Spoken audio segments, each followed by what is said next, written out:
Who is the richest person on Earth? Bill Gates? Carlos Slim? They don't come close. Today I'm going to talk about the richest person who ever lived. He spent so much money that he could destabilize entire regional economies and had his own personal army. He built an entire city into a global center of learning and power. This is a story of Mansa Musa, the first emperor of Mali, and his famous journey.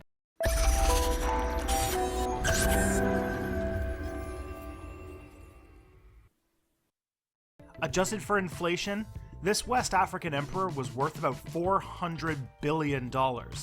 Mali was an amazing trade empire. It was rich in both salt and gold, both extremely valuable commodities. The Empire of Mali was at a key position in global trade, facilitating goods between the West African coast and the Mediterranean. In a time when North Africa and the Middle East were in the midst of a giant golden age, there was plenty of profit to be had. What makes Mansa Musa famous, however, is how he spent that money. He was a devout Muslim, and one of the main pillars of Islam is something called Hajj.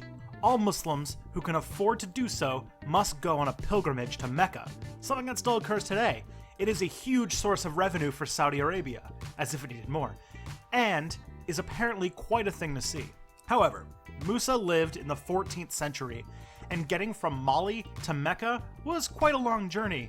He would need to be well prepared, and prepared he was. Mansa Musa's voyage is legendary for its extravagance.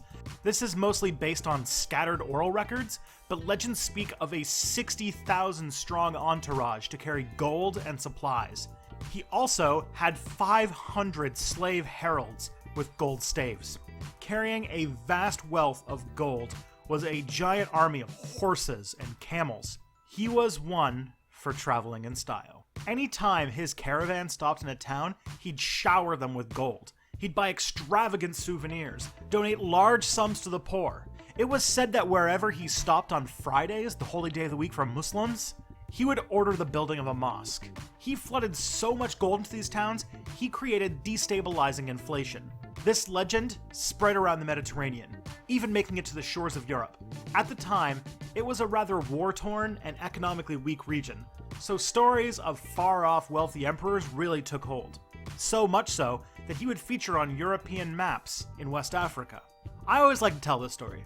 It really hit me as seeing history sideways when West Africa, considered by many of us in the West as a very poor region, was the seat of one of the wealthiest empires in human history, and the literal richest person who ever lived. This is all while Europe was a bit of a mess.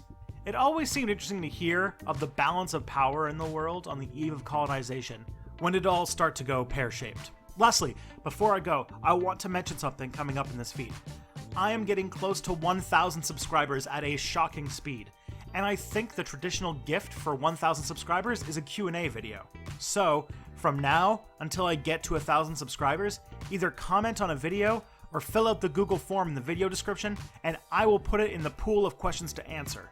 Maybe it will be a Google Hangout. I'm not sure yet. These can be about history, or me, or what I do, or how the channel works. It's an AM almost A.